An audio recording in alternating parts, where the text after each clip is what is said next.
Alors, le thème donc qui nous rassemble aujourd'hui est le suivant. Fais-toi capacité et je me ferai torrent. C'est une parole que le Seigneur a dite à Sainte Catherine de Sienne, qui avait un amour brûlant pour le Seigneur et qui a découvert en soi une vie d'oraison par concours de circonstances. Et très vite, son amour de Dieu a fait qu'elle s'est engagée dans l'Église en travaillant le plus possible pour l'unité de l'Église. En fait, son apostolat n'était pas des moindres.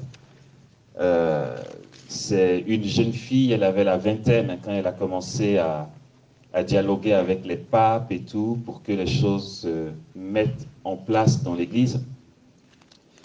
Et donc, cette soif qu'elle avait des âmes et la soif qu'elle avait de l'unité de l'Église lui donnait d'offrir beaucoup de sacrifices, de dépassements, de mortifications en vue de cette unité-là.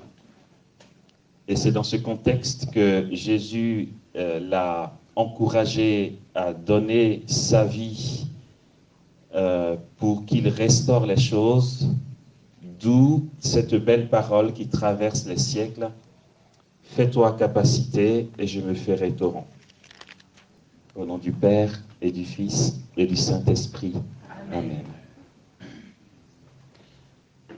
Notre Père qui es aux cieux, que ton nom soit sanctifié, que ton règne vienne, que ta volonté soit faite sur la terre comme au ciel. Donne-nous aujourd'hui notre pain de ce jour. Pardonne-nous nos offenses, comme nous pardonnons aussi à ceux qui nous ont offensés. Et ne nous laisse pas entrer en tentation, mais délivre-nous du mal. Car c'est à toi qu'appartiennent le règne, la puissance et la gloire, pour les siècles des siècles. Amen. Réjouis-toi Marie, pleine de grâce, le Seigneur est avec toi. Tu es bénie entre toutes les femmes, et Jésus, le fruit de ton sein, est béni. Sainte Marie, Mère de Dieu, priez pour nous pauvres pécheurs, maintenant et à l'heure de notre mort. Amen. Réjouis-toi Marie, pleine de grâce, le Seigneur est avec toi. Tu es bénie entre toutes les femmes, et Jésus, le fruit de ton sein, est béni. Sainte Marie, Mère de Dieu, priez pour nous pauvres pécheurs, maintenant et à l'heure de notre mort. Amen. Réjouis-toi Marie, pleine de grâce, le Seigneur est avec toi. Tu es bénie entre toutes les femmes, et Jésus, le fruit de ton sein, est béni. Sainte Marie, Mère de Dieu, priez pour nous pauvres pécheurs, maintenant et à l'heure de notre mort. Amen. Gloire au Père et au Fils et au Saint-Esprit. Comme il était au commencement, maintenant et toujours, dans les siècles des siècles. Amen. Sainte Thérèse d'Avila. Priez pour nous. Saint Jean de la Croix. Priez pour nous. Saint Pierre d'Alcantara. Priez pour nous. Saint Jean Chrysostome. Priez pour nous. Saint Pierre Chrysologue. Priez pour nous. Saint Basile de Césarée. Priez pour nous. Saint Grégoire de Nice. Priez pour nous. Saint Augustin. Priez pour nous. Saint Grégoire de Nazianze. Priez pour nous. Saint Bonaventure. Priez pour nous. Saint Thomas d'Aquin. Priez pour nous. Mère Yvonne Aimée de Malétroit. Priez pour nous. Père Emiliano Tardif. Priez pour nous. Amen. Amen. Il est dit dans la parole de Dieu selon le prophète Ézéchiel, le chapitre 47, à partir du premier verset, il est dit ceci. Le prophète Ézéchiel nous relate ceci. Il m'amena à l'entrée du temple, et voici que de l'eau sortait de dessous le seuil du temple, vers l'Orient. Car le temple était tourné vers l'Orient. L'eau descendait de dessous le côté droit du temple, au sud de l'autel. Il me fit sortir par le porche septentrional et me fit faire le tour extérieur, jusqu'au porche extérieur qui regarde l'Orient, et voici que l'eau coulait du côté droit. L'homme s'éloigna vers l'Orient, avec le cordeau qu'il avait en main, et mesura 1000 coudées. Alors il me fit traverser le cours d'eau. J'avais de l'eau jusqu'aux chevilles. Il en mesura encore 1000 et me fit traverser le cours d'eau. J'avais de l'eau jusqu'aux genoux. Il en mesura encore 1000 et me fit traverser le cours d'eau. J'avais de l'eau jusqu'aux reins. Il en mesura encore 1000, et c'était un torrent que je ne pus traverser, car l'eau avait grossi pour devenir une eau profonde, un fleuve infranchissable. Alors il me dit, « As-tu vu, fils d'homme ?» Il me conduisit, puis me ramena au bord du torrent. Et voici, je revins, et lorsque je revins, voici qu'au bord du torrent, il y avait une quantité d'arbres de chaque côté. Il me dit, cette eau s'en va vers le district oriental. Elle descend dans la Araba et se dirige vers la mer. Elle se déverse dans la mer en sorte que ses eaux deviennent saines. Partout où passera le torrent, tout être vivant qui y fourmille vivra. Le poisson sera très abondant, car là où cette eau pénètre, elle assainit et la vie se développe partout où va le torrent. Sur le rivage, il y avait des pêcheurs, depuis En-Gadi jusqu'à En-Egléaïm. Les filets seront tendus. Les poissons seront de même espèce que les poissons de la grande mer et très nombreux. Mais ces marais et ces lagunes ne seront pas assainis, ils seront abandonnés au sel, au bord du torrent. Sur chacune de ces rives croîtront toutes sortes d'arbres fruitiers, dont le feuillage ne se flétrira pas et dont les fruits ne cesseront pas. Ils produiront chaque mois des fruits nouveaux, car cette eau vient du sanctuaire. Les fruits seront une nourriture et les feuilles un remède. Amen. Le prophète Isaïe dit dans son livre, la fin du chapitre 52 et le début du chapitre 53, parlant du serviteur souffrant. Le Seigneur commence par dire par la bouche du prophète Isaïe, « Voici que mon serviteur prospérera, il grandira, il sera élevé très haut, et des rois de la terre le verront, seront dans la stupéfaction et resteront bouche bée de voir ce qui ne leur avait jamais été raconté. » Et par la suite, dès qu'on aborde le chapitre 53 du prophète Isaïe, l'on se rend compte qu'il s'agit d'un serviteur souffrant. Le début de ce passage sur le serviteur souffrant est une promesse d'élévation et de gloire. Une promesse tellement grande que les rois de la terre, quand le prophète dit les rois de la terre, il parle des gens puissants. En fait, le genre d'État que l'on peut désirer sur la terre, être reconnu au niveau du monde, au niveau de la société, avoir de grands biens, avoir le pouvoir et gouverner sur les peuples. Mais c'est justement ces personnes qui croient tout avoir, qui seront dans la stupéfaction face à ce que Dieu accorde à son serviteur. Et donc c'est une promesse qui fait envie. Mais cette promesse ne peut se réaliser qu'à travers la souffrance du serviteur qui a été brisée et broyée puisque le prophète dit qu'il n'avait plus figure humaine. Nous, dit-il, qui pensions qu'il était châtié et frappé par Dieu pour ses fautes, mais non, c'est pour nos meurtrissures qu'il a souffert, et dans ses blessures, nous avons la guérison.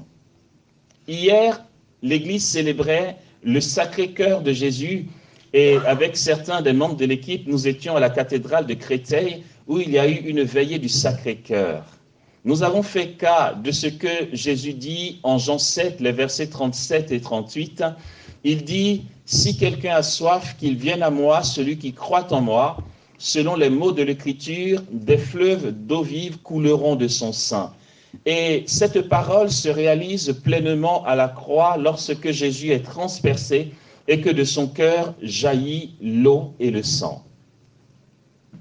Je fais le parallèle entre Isaïe 53, Jean 7 et Jean 19 avec Ézéchiel 47 parce que c'est le même événement qui est annoncé prophétiquement. Ce que le prophète Ézéchiel voit ici, c'est quoi? Il est mené par un être céleste, un ange certainement, ou Dieu lui-même, d'accord? De toute façon, il n'y a pas de différence dans l'Ancien Testament. Quand l'on dit qu'on a vu Dieu, c'est en général la manifestation d'un ange. Dans l'Ancien Testament, on ne séparait pas la manifestation de Dieu de la manifestation de l'ange parce que l'ange étant l'envoyé de Dieu, dégage une telle présence et une telle gloire divine que l'on dit « j'ai vu Dieu ». Alors cet ange mystérieux le conduit dans le temple. Et Ézéchiel voit dans le temple une source qui coule. Cette source coule de quel côté? La source coule du côté droit de l'autel dans le temple. Les Juifs, et puis ils ont raison de le dire, de toute façon, on dit, comme on dit souvent, personne ne montre son village avec la main gauche.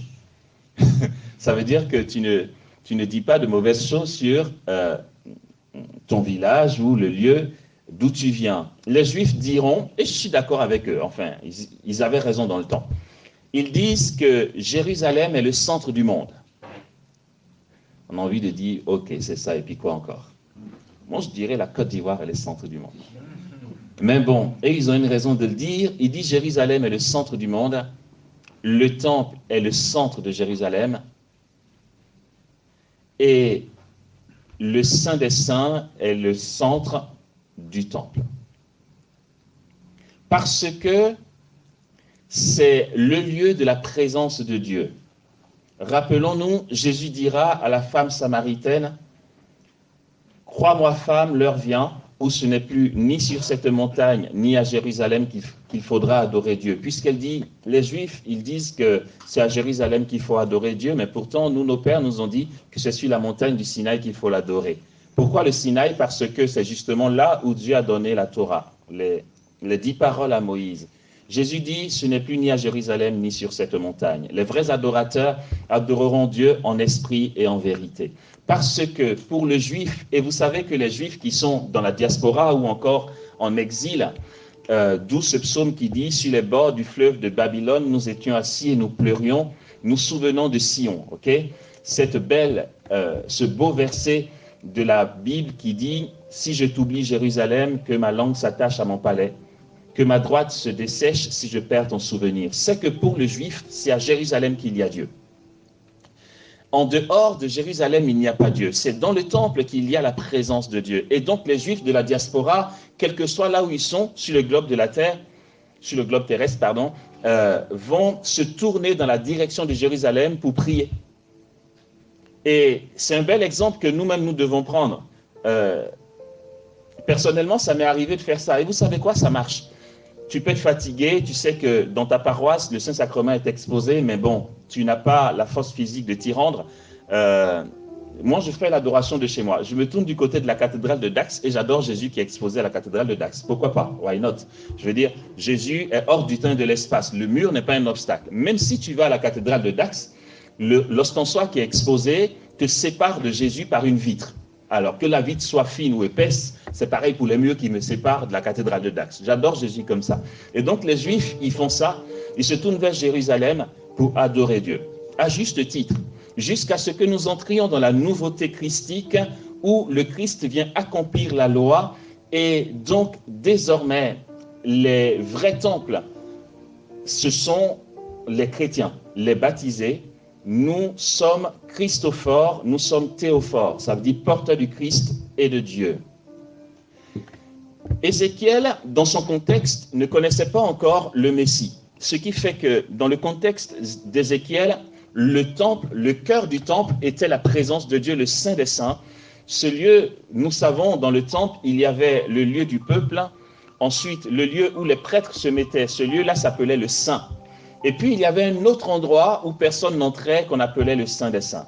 C'est là qu'il y avait l'autel. Sur cet autel, il y avait les chérubins sculptés par Moïse à la demande de Dieu et l'arche de l'alliance qui contenait les tables de la loi. Le lieu, comme on dit aussi, on a souvent entendu parler de cette expression, la Shérina, ou la Shekinah, comme certains disent, mais on dit la Shérina, parce qu'en hébreu, il y a un tiret en dessous du K et du H. Okay? Donc le lieu de la Shérina, le lieu de la présence de Dieu. Ce temple-là, qui contient l'autel, nous comprendrons donc que l'autel est le cœur du temple. Okay? Et Ézéchiel va voir l'eau qui coule du côté droit de l'autel, donc du côté droit du cœur du temple. Rappelons-nous que dans l'évangile de Jean, Jésus dira « Détruisez ce temple fait de main d'homme et en 3 jours je le relèverai. » Ils disent « Attends, il nous a fallu plus de 56 ans pour construire ce temple et toi en 3 jours tu vas le relever. » Ils n'ont pas compris, dit l'évangéliste, qui leur parlait du temple de son corps. Jésus devient le temple nouveau. Aussi, ce que Ézéchiel a vu ici n'était rien d'autre que la préfiguration de ce qui va se passer en Jean 19, lorsque Jésus, qui est le temple nouveau, sera transpercé du côté droit, comme il a vu l'eau sortie du côté droit du temple, Jésus sera transpercé du côté droit jusqu'au cœur. Okay? Ézéchiel verra le cœur du temple laisser jaillir de l'eau du côté droit, et Jésus sera transpercé, lui le temple nouveau sera transpercé jusqu'au cœur, au côté droit, et l'eau et le sang jailliront. C'est ce cœur sacré de Jésus qui donne la raison d'être de ce que l'Église célèbre aujourd'hui, le cœur immaculé de Marie, qui, elle, s'est faite complètement capacité. Elle est le modèle qui va nous apprendre, bien sûr, avec l'intercession de Sainte Catherine de Sienne. Il faut quand même l'honorer, c'est à elle que Jésus a dit ça, on ne va pas la mettre à côté.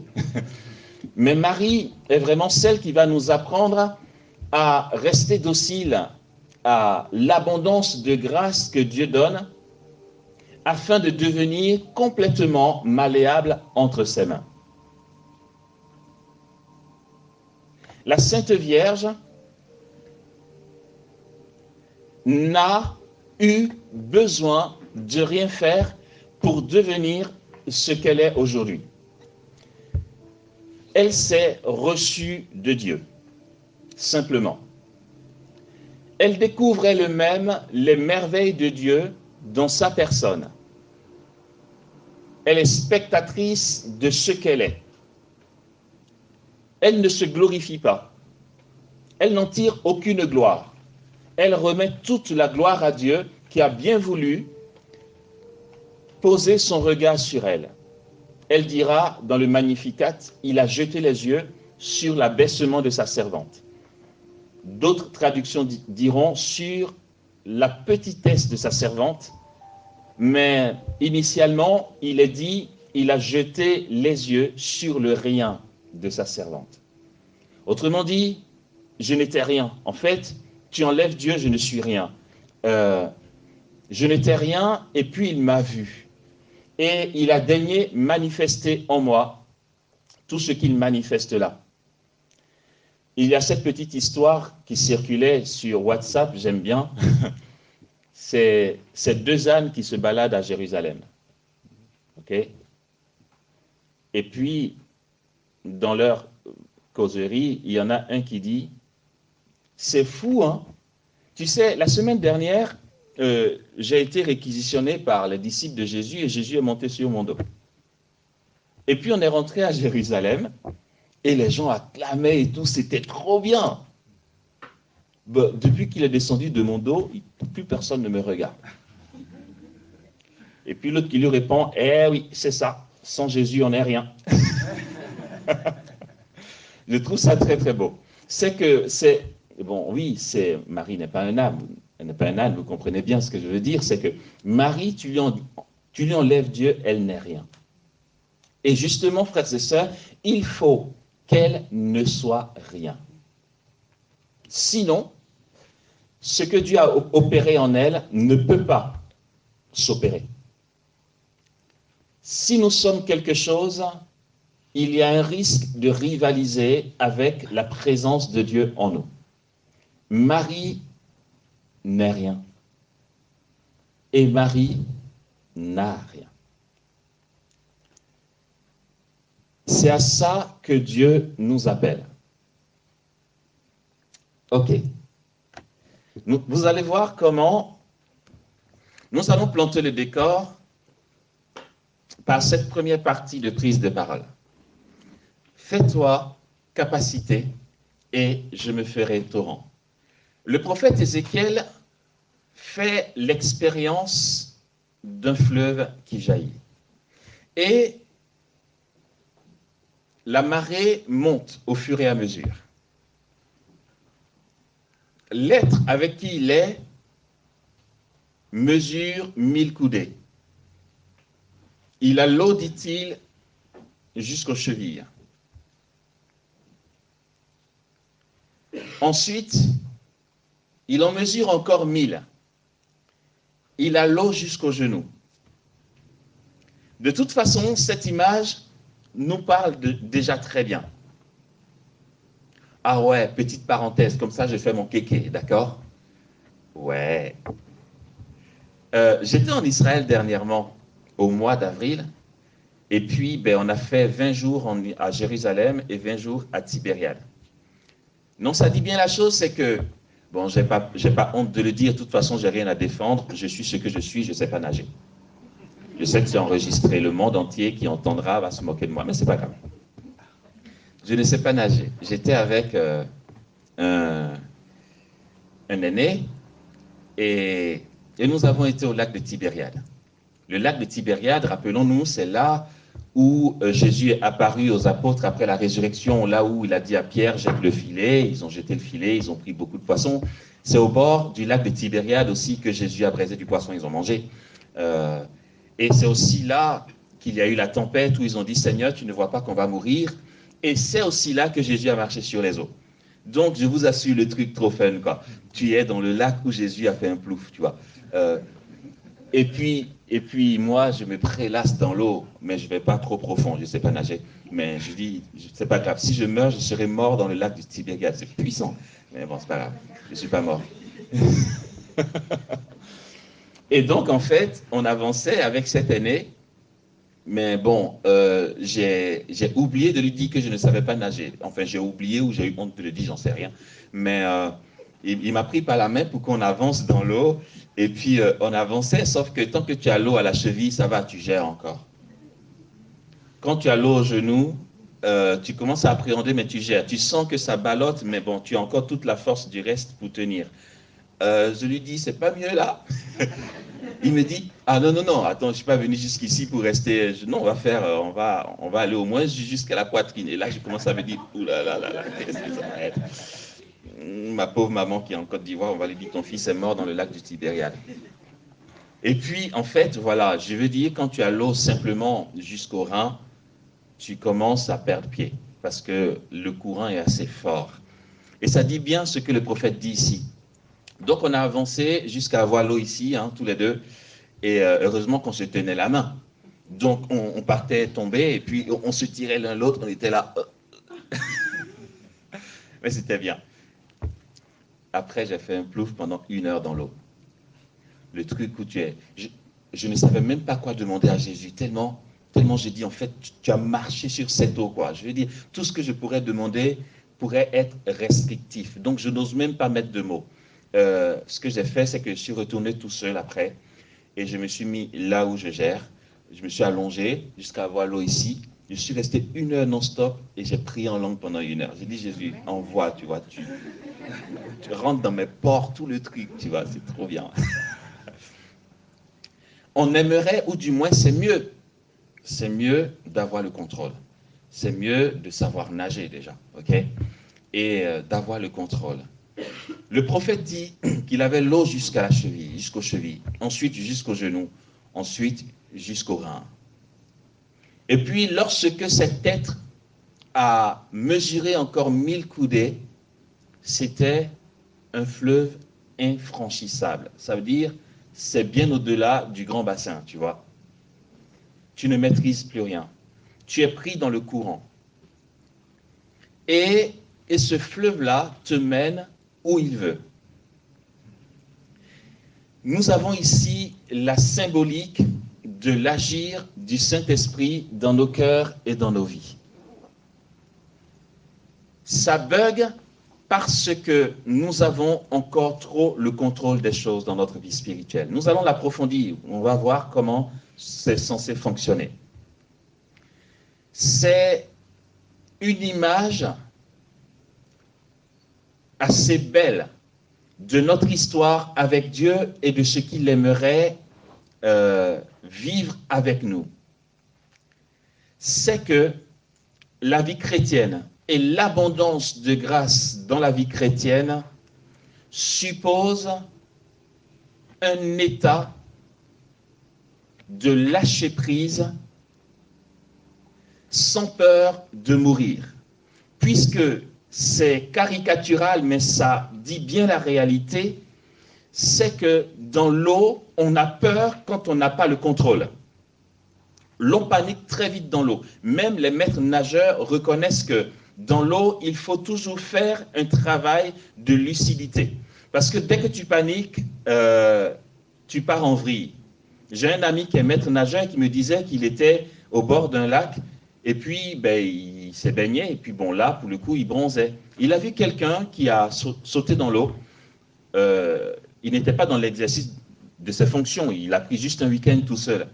Donc un individu qui vient, qui plonge dans l'eau et qui a l'air d'avoir le contrôle, il sait nager et tout. Il y avait une presqu'île, mais bon, c'est quoi, un arbre avec une petite butte un peu plus loin où tu peux nager jusqu'à arriver et puis te mettre là-dessus. Donc il voit l'individu qui arrive à la presqu'île, il reste un certain temps et il revient. Il ne s'est pas soucié parce qu'il s'est rendu compte que ce dernier savait nager. Et comme il n'est pas dans l'exercice de ses fonctions, il n'était pas vigilant. Il était juste là comme un individu normal. Sauf qu'il sent un truc qui bouge et ça attire son attention. L'individu qui était dans l'eau commence à se noyer. Il se dit, mais qu'est-ce qui s'est passé? Donc lui, en tant que maître nageur de fonction, il court, il saute dans l'eau, il avance très vite, il va sortir l'autre. Et il lui dit, mais qu'est-ce qui s'est passé? Et le gars lui répond, j'en sais rien, j'ai paniqué. Alors il lui dit, il ne faut jamais paniquer dans l'eau. En même temps qu'il dit ça, il veut faire un mouvement, mais comme il porte l'eau, il n'a pas contrôlé son mouvement, et lui aussi, il a perdu le contrôle. Et très vite, il a commencé à paniquer. Les deux étaient en train de se noyer dans l'eau. Voilà. Jusqu'à ce que des formations professionnelles, ou du moins formation professionnelle, c'est mieux, il se rappelle qu'il faut évacuer tout de suite la panique. Et donc, il saisit l'autre comme ça. Et puis, tous les deux restent inertes dans l'eau. Ils se laissent couler, histoire de reprendre le contrôle, et puis ils avancent. On panique très vite dans l'eau. Mais ça dit tellement notre vie spirituelle. C'est que tout a l'air d'aller bien. On a le contrôle du boulot, de la famille, du groupe de prière, de l'apostolat, de la charité, de tout ce qu'on peut faire pour le Seigneur, la liturgie, l'heure de la messe, etc., ma prière du soir, ma neuvaine, tout ce qu'on peut faire, on a le contrôle. Et puis d'un coup, on se rend compte qu'on reçoit un courrier sur notre table au bureau où on nous annonce qu'il va y avoir des licenciements, tout de suite on panique. Ou aussi on veut prier, mais on n'arrive pas à prier, et puis on a l'impression que tout va mal, on a un mal-être, on se met à paniquer. Comme dans l'eau, frères et sœurs, il nous faut nous rappeler que tout de suite, il faut prendre une grande respiration. On se calme, mon gars. En fait, dans le mouvement de la grâce, il faut toujours garder son calme. Parce que le fleuve qui nous porte, frères et sœurs, porte en son sein la guérison et la vie. On ne peut pas se noyer tant qu'on est abandonné à l'œuvre du Saint-Esprit. On ne peut pas mourir. Seigneur, tu ne vois pas que nous périssons et que nous sommes en train de mourir. Dieu dort dans la barque. Il est cool, le gars. Il dort, tu vois. La tempête se déchaîne, mais lui, il dort. Parce que, en fait, il est Dieu déjà, c'est clair, et il est maître des événements et de l'univers. Aussi, il calme la tempête et il a dit, mais comment vous n'avez pas la foi? Pourquoi on a peur? Ça va être un petit parcours cette journée qui va nous apprendre à trouver Dieu par un chemin, par un raccourci. Voilà, je vais dire ça comme ça. Comment se faire capacité pour que Dieu se déverse carrément?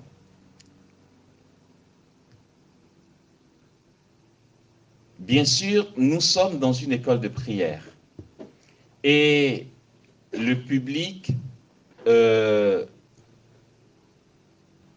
se sait parfois homogène. Ça veut dire qu'on ne peut pas faire de suivi linéaire des écoles de prière à cause de personnes qui arrivent pour la première fois et tout. On est chaque fois obligé d'adapter. Mais pourtant, si nous avons une vie de prière, mais aussi pour ceux et celles qui ont déjà une vie de prière, une vie d'oraison, il va falloir que nous fassions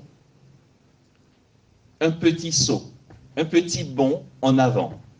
C'est un bond d'abandon total, où on ne maîtrisera plus rien. Je vais nous en parler. La semaine dernière, le week-end dernier, fête du Saint-Sacrement, la fête Dieu comme on dit, l'équipe des écoles de prière en Côte d'Ivoire a eu 24 heures d'adoration. Celle dont je vais parler, c'est elle qui met les enseignements sur YouTube, donc elle va très bien entendre ce que je vais dire. On a un petit compte à se rendre. Elle a fait un programme de 24 heures d'adoration. Et elle a dit aux autres, j'en ai pas parlé à Amos. Elle savait que je n'aurais pas été d'accord. Pourquoi je vous dis ça? C'est que les 24 heures d'adoration sont décapantes. Ouais, c'est 24 heures devant Jésus. Et la formule qu'on a, moi, personnellement, je préfère rester 24 heures sans interruption. Sans interruption, ça veut dire, même si je ne me lève pas, je ne veux pas être interrompu, même par le chant ou la musique. Je préfère rester 24 heures dans un silence et, en fait, être dans la présence de Jésus pour m'affronter moi-même. Frères et sœurs, on ne prie pas pour son confort personnel. Et c'est le bon que nous avons à faire.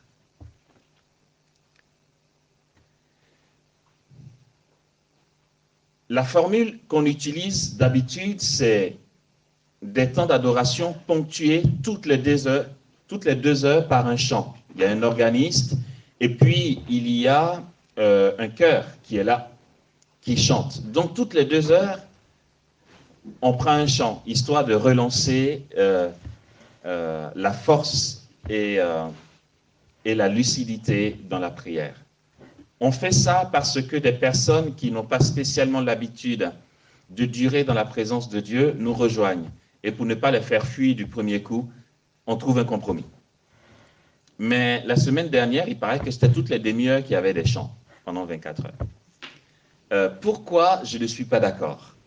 Je ne suis pas d'accord parce que il existe des formes de prière qui ralentissent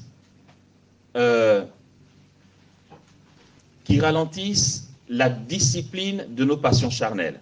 Oui, vous allez me dire, mais c'est de la prière, Amos. Bien sûr que c'est la prière. J'ai dit qu'on peut adopter une méthode de raccourci pour vite grandir en Dieu. C'est que chaque fois que nous sommes caressés dans le sens du poil, la conversion est très lente. Et on n'a pas beaucoup la force du renoncement. C'est pourquoi, personnellement, comme j'ai dit, rester dans la présence de Dieu dans un silence radical me donne d'être confronté à moi-même. Être confronté à moi-même, c'est quoi? C'est être confronté à mon impatience. Être confronté à un sentiment d'absurde. Être confronté à des questionnements, à de la distraction. Et puis finalement même, tu ne plonges plus dans la présence de Dieu parce que tu manques de force. Tu manques d'élan pour aller à lui. Et ça, c'est beau, frères et sœurs, parce que nous sommes trop intelligents, nous savons trop nager. Nous sommes des maîtres nageurs. Mais tant que tu es maître nageur, tu décides de la direction que tu vas prendre. Et comme nous tous, quand nous faisons des neuvaines ou des temps de prière ou encore des demandes de messe, nous avons une intention. Nous savons où nous allons. Nous sommes trop intelligents. On sait qu'on va de l'autre côté. Et du coup, le Seigneur nous suit. Ce n'est plus nous qui suivons le Seigneur. C'est lui qui nous suit, parce qu'on sait où on va. On a des méthodes d'oraison. Dans les écoles de prière, on parle de méthode d'oraison, mais c'est une initiation. En réalité, c'est une initiation à la vie d'oraison, puisque après avoir été initié, l'on se rend compte que pour faire oraison ou adoration, il n'y a surtout pas de méthode. Sainte Thérèse d'Avila, qui est notre maîtresse de vie spirituelle, c'est elle qui est notre... c'est elle qui conduit toutes nos écoles de prière, puisque les écoles de prière se basent sur la spiritualité carmélitaine. Elle dit elle-même que la méthode pour l'oraison par excellence, c'est qu'il n'y en a pas. On t'initie à la chose. Si tu débarques, tu vas dire, c'est quoi l'oraison? Je me mets comment? Je m'assois comment? Comment j'oriente mes pensées? Dans quelle disposition il faut que je sois pour démarrer l'oraison? C'est normal. On t'initie à l'oraison à travers certains conseils qui représentent des méthodes. Mais une fois que tu entres dans l'oraison et que tu prends le pli, il n'y a plus de méthode possible. Ephraïm, le fondateur de la communauté des béatitudes, m'a dit la dernière fois, mais pourquoi tu t'obliges à te fixer un temps d'oraison? C'est vrai, je veux dire, même si c'est 24 heures, je me fixe un temps en fait. Il me dit, c'est l'initiation à la vie d'oraison. Et dans les écoles de prière, c'est important que tu en parles. Pourtant, à un moment, ne dis plus à Dieu, je te rencontre de telle heure à telle heure. Reste avec lui. Parce que je lui avais dit, enfin bref, j'avais fait un tour au Mont des Béatitudes là-bas, j'y avais été seul, et puis il devait fermer. Du coup, je suis revenu sans avoir fini l'heure d'oraison que je voulais prendre. Je lui ai dit, ouais, j'ai prié, mais je suis un peu saoulé parce que je n'ai pas pu finir mon heure. Il me dit, ton heure? Je voulais faire 1 heure. Il me dit, je veux dire, en fait, parce que tu n'as pas fait 1 heure, Dieu n'était pas là, c'est ça? Tu commences à te prendre la tête. La méthode, c'est qu'il n'y a pas de méthode. On sait trop faire, on sait où on va. J'aimerais, enfin je souhaiterais en tout cas, dans ce thème-ci, nous enlever un ralentissement ou un ralentisseur. C'est ce qu'on va appeler, ce que Thérèse d'Avila va appeler l'entendement. Nous allons enlever cet entendement-là. Il m'est arrivé de faire cas de lui, c'est un ami à moi. On était ensemble en Israël. Il est italien et il vit des états mystiques assez particuliers. Il m'a montré une photo de lui. Et je vous assure, quand j'ai vu la photo, bon, je ne vais pas aller jusqu'à dire que j'ai failli tomber dans les pommes, mais j'étais tellement remué, j'étais troublé, bouleversé. tu ne peux pas voir cette photo sans perdre pied. Je vous assure, ça m'a, je ne sais pas, ça m'a saisi de l'intérieur, ça m'a fait « Ah !» Et lui-même me dit « Tu vois, c'est fou, hein ?» Non, mais c'est hallucinant. Et je suis quasiment d'accord avec lui. Il m'a dit « Je ne crois pas qu'il existe dans le monde une photo pareille à celle-ci. Je pense que c'est l'unique. C'est tout à fait possible que ce soit l'unique. Et je vais vous dire de quoi il s'agit. » Waouh! Déjà, il m'a dit « J'en aurais pu avoir plusieurs. J'aurais pu avoir plusieurs de ce genre de photos. Mais même ceux qui ont pris la photo en étaient incapables. » Là, ils se sont vraiment efforcés pour pouvoir prendre cette photo. Il m'a montré sur son téléphone une photo de lui. Rien que d'en parler, je suis encore remué. Une photo de lui suspendu entre ciel et terre. Ah purée, je ne sais pas, ça me... Tu as l'impression que c'est un film de science-fiction ou si tu le montres à M. Lambda, il va dire « Ouais, c'est un montage. Ça ne peut qu'être un montage. C'est pas possible. » Quand j'ai vu, ce n'est qu'une photo. J'ai fait « Ah, purée, c'est... Ah la vache, mais c'est comment c'est... » Il était en extase. Il avait l'apparition de l'ange, de son ange gardien. Et donc, vu que ces états sont discernés par le Vatican, par la Congrégation pour la doctrine de la foi, ces frères de communauté sont tenus par obligation d'enregistrer tout ce qu'il reçoit, de filmer tout ce qu'il vit et qu'il fait. Donc, ce n'était pas juste une curiosité, non. C'était demandé par le Vatican. Mais plusieurs fois, il a lévité comme ça. Ils lui ont dit, on est incapable de filmer parce que quand tu lévites, on est tellement saisi que prendre le téléphone, se mettre sur photo ou vidéo pour filmer, on en est incapable. Parce qu'on est tellement remué de l'intérieur que nous-mêmes, c'est comme si on entrait dans l'extase avec toi. En fait, on perd nos moyens. Ce jour-là, il y en a une qui a pris sur elle de toutes ses forces. Elle a quand même fait une photo, juste une, tu vois. Clac, et elle a laissé tomber son téléphone. Tellement tu es saisi. Et pourquoi je raconte ça? C'est que lui-même le découvre sur le téléphone. Quand il est en lévitation, il est en extase. Il ne sait même pas ce qui se passe. Il ne sait même pas qu'il a décollé du sol. Parce que tout l'extérieur n'existe pas. Il est plongé dans cette conversation avec l'ange et ce que l'on voit de l'extérieur, de son apparence, lui, il n'en sait rien. Il le découvre après les enregistrements, les vidéos et les photos. Donc lui-même, quand il a vu, il a fait « Ah, c'est moi ça ?» Et puis dans la photo, non mais c'est une photo qui est super belle, c'est qu'il est dans le feuillage, c'était dans le bois quand l'ange lui a apparu, avec un rayon de soleil, c'était avec un ciel dégagé, et donc les rayons de soleil à travers le feuillage, vous voyez, ça peut faire des rayons comme ça, et lui il est entre deux arbres, où les branches sont clairsemées, et tu le vois suspendu au milieu de tout ça, un peu au-dessus des arbres, vous voyez. Et ce qui est curieux, c'est que ses vêtements ne tombent pas. C'est comme s'il y avait des plis. C'est comme si c'est soulevé. En fait, la loi de la pesanteur n'existe plus. Comme s'il flottait, voilà. Son jean qu'il portait n'arrivait pas à la cheville. C'est comme si son jean flottait. Tout. Et il était comme ça, en fait. Les deux bras lâchés. Il était dans un abandon total. Et la tête comme ça, il parlait avec l'ange, ils ont pris la photo. Quand j'ai vu cette photo, je lui ai dit, ah la vache, en fait. Non, mais tu te dis, mais comment c'est possible? Il est suspendu dans l'air, quoi. Et non, mais c'est le mec avec qui je parlais. Il était juste là devant moi, on venait de prendre le café ensemble. J'étais là, ah, t'es qui, toi? Non, mais voilà. Et lui, il n'en sait rien. C'est possible pour nous, et nous allons voir par la suite comment Dieu s'y prend. C'est possible pour tous les baptisés. C'est juste que je nous raconte ça pour que nous sachions que lui-même, le bénéficiaire, le découvre après coup. Pour en arriver là, on ne peut pas avoir le contrôle des choses. Tant que tu contrôles les choses, tu ne l'éviteras pas. Tant que tu contrôles les choses, tu ne connaîtras pas d'extase.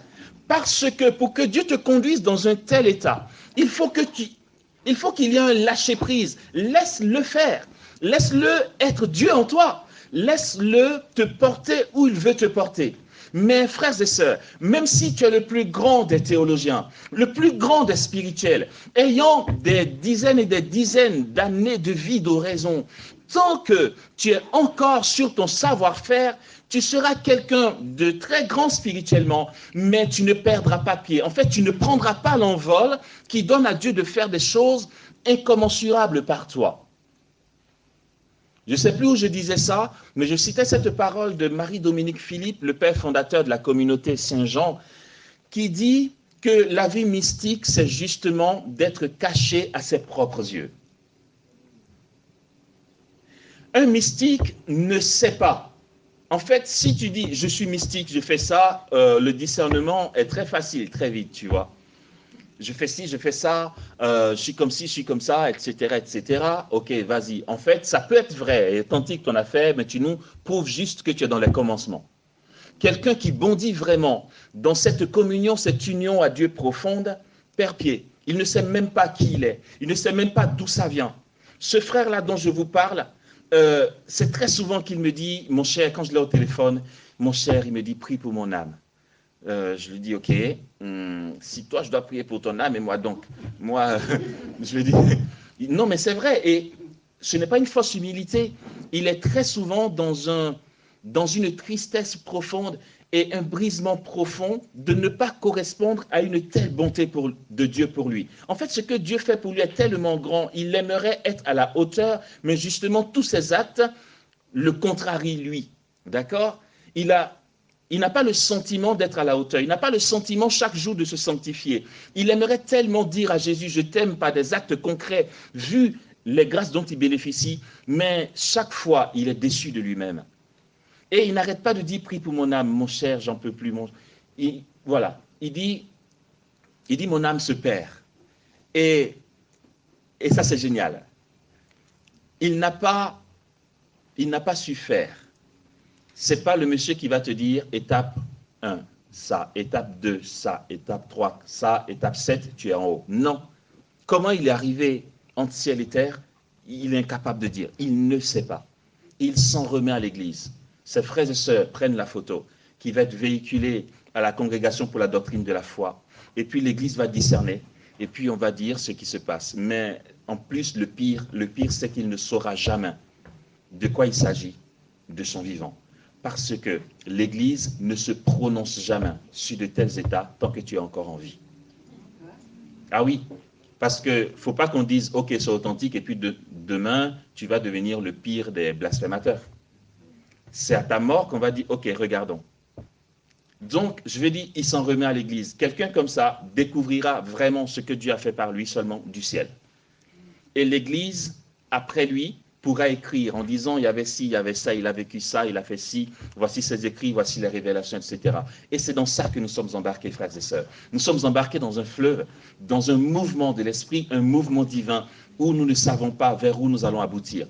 Tout ce que Dieu veut que nous sachions, c'est que ce qu'il veut, c'est que nous parvenions à la connaissance de la vérité. Nous allons vers un très grand bonheur. Par quel chemin il veut que nous passions, on n'a pas à le savoir. Nous avons un abandon à vivre, nous avons totalement à lâcher prise et rester entre ses mains pour qu'il nous mène vers l'union à son cœur. Amen.